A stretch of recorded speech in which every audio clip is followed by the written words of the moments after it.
Clinical trials का नाम आते ही ऐसा लगता है कि हमारे पर गिनी पिग्स की तरह एक्सपेरिमेंट किया जाएगा। और जब भी हम लोग अपने पेशेंट्स को पहले किसी क्लिनिकल ट्रायल के बारे में बोलते हैं तो उनके मन में बहुत डर आता है कि क्या मेरे पर एक्सपेरिमेंट तो नहीं होगा, क्या मैं बलि का बकरा तो नहीं बनाया जाऊंगा।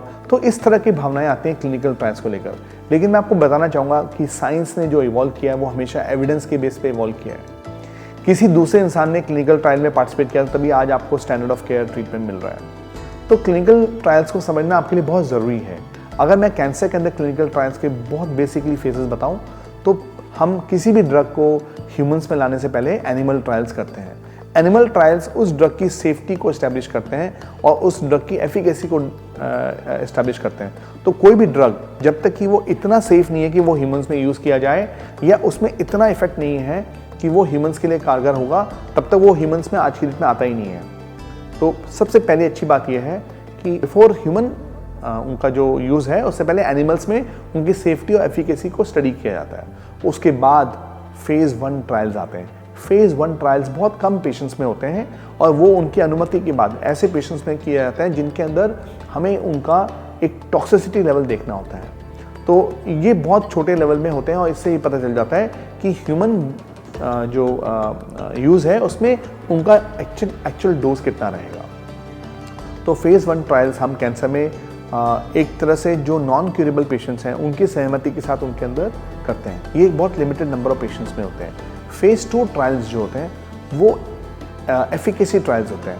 इसके अंदर डेफिनेटली जो एफिकेसी ड्रग है उनकी एफिकेसी को देखा जाता है और ये भी छोटे नंबर ऑफ पेशेंट्स के अंदर होता है जिसमें इस्टेब्लिश हो जाता है कि ये ड्रग सच में काम करता है।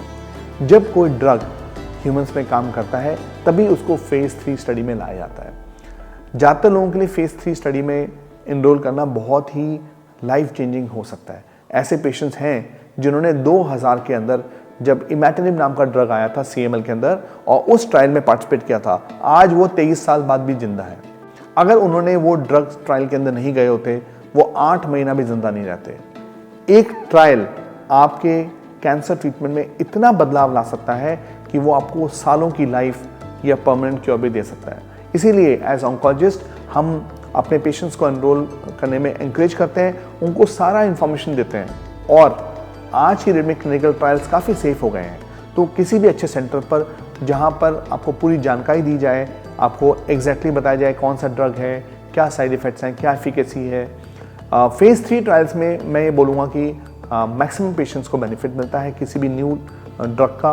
फेज़ 2 ट्रायल थोड़ा सा चैलेंजिंग होता है, लेकिन ये ऐसे पेशेंट्स में किया जाता है जिनके पास कोई अवेलेबल ऑप्शन नहीं होता है। सो फेज़ 4 ट्रायल्स होते हैं, वो पोस्ट मार्केटिंग ट्रायल्स होते हैं और वो ये देखा जाता है उनके अंदर कि जब वो रियल वर्ल्ड में दिए जा रहे हैं तो क्या वो ट्रायल का जो रिजल्ट था वो मैच कर रहा है कि नहीं कर रहा है।